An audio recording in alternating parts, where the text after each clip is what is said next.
להתראות. ביי. עכשיו קצת נדל"ן, בדגש על שוק הסחירות. רמי רונן, מנכ"ל וויצ'ק, שלום. שלום, אחר צהריים טובים.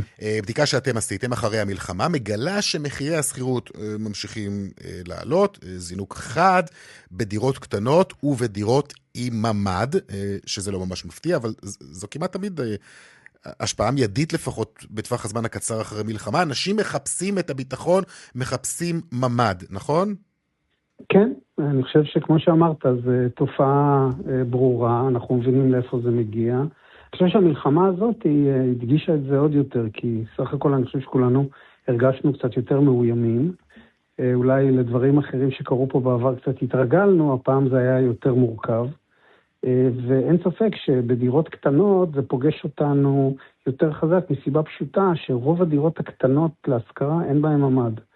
ולכן שכבר יש ממד, אז הביקוש גדול וההיצע קטן, וזה חוקי הכלכלה עובדים, ולכן זה גם מגביר את המגמה של עליית מחירי הסחירות. אני חייב לציין שיש פה סוג של אנומליה, כי לכאורה מחירי הדירות יורדים, אז אתה מצפה שגם מחירי הסחירות ירדו, כי בסוף סחירות זה תשואה על הדירה. נכון.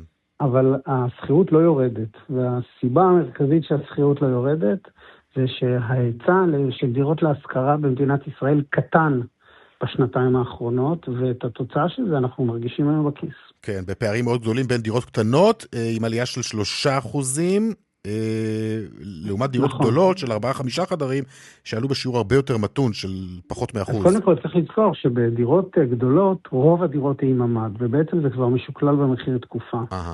הפער הגדול נוצר בדירות קטנות, ששם דירות עם ממד עלו ב5%, ומשכו את כל השוק מאוד מאוד חזק. במיוחד באותם מקומות שהם גם נחשבו אולי יותר בטוחים, וגם יש שם דירות עם ממד. אתה יודע, אם תסתכל על תל אביב, המחירים לא מאוד עלו, אז אתה שואל את עצמך למה? כי הדירות הקטנות בתל אביב, רובן ככולן ישנות, והיו הרבה פחות אטרקטיביות בתקופה הזאת. כן. ולכן אנשים יצאו משם וחיפשו מקום, אתה יודע, להיות יותר רגועים. זה לא קרה בתל אביב, היה מאוד קשה להשיג דירה עם ממד בתל אביב. אוקיי, אז אנחנו רואים באמת את הנתונים. תל אביב, השינוי מחודש לחודש הוא בסך הכל של 0.3%, שזה באמת זניח, והשינוי והעלייה... אבל לעומת שאר הארץ... כן, רגע, רק אתן את הנתונים, לתקופה של שנה כשאתם בודקים את זה, זה עלייה של 3%. נכון. ערים בולטות מעניינות, אני רואה באמת, למשל, ירושלים, עלייה של 4.5%. אבל אתה יודע, ירושלים במלחמה זה תמיד נחשב safe haven, כאילו, בוא נגיד, עד למלחמות האחרונות בכלל לא היו שם אזעקות, וגם כך לא ממש מוטרדים האנשים שם.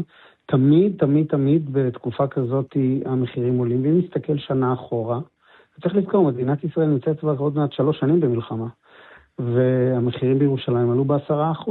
כן, שנתי.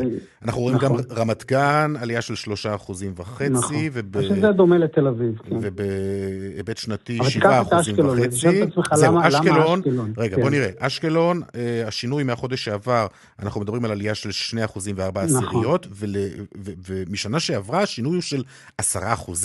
נכון. נדמה לי עלייה גבוהה ביותר, כמו ירושלים בעצם, דומה מאוד למה שקורה בירושלים. פה צריך לזכור שמה שקורה באשקלון, אני חושב, זה מקום שבו הייתה בנייה מאוד מואצת. ושם כן השתחררו דירות להשכרה, והן דירות משופרות יותר וחדשות. אז אתה יודע, כשאתה משווה דירת 3 חדרים, זה לא שהדירה אחת של 3 חדרים זהה לשנייה. יכולה להיות דירה שנבנתה לפני 50 שנה, ודירה שעכשיו חדשה, המחיר שלה הוא יותר גבוה. ואשקלון נהנית משני דברים. אחד מהעובדה ששם המלחמה בעצם תמה, וזה מקום בטוח. ושתיים, מזה שהדירות שם הן יותר חדשות, ולכן מקבלות מחירים יותר גבוהים. אוקיי, נמשיך לעקוב. רמי רונן, מנכ"ל וויצ'ק, תודה רבה לך. 100%, תודה רבה ויום טוב. להתראות.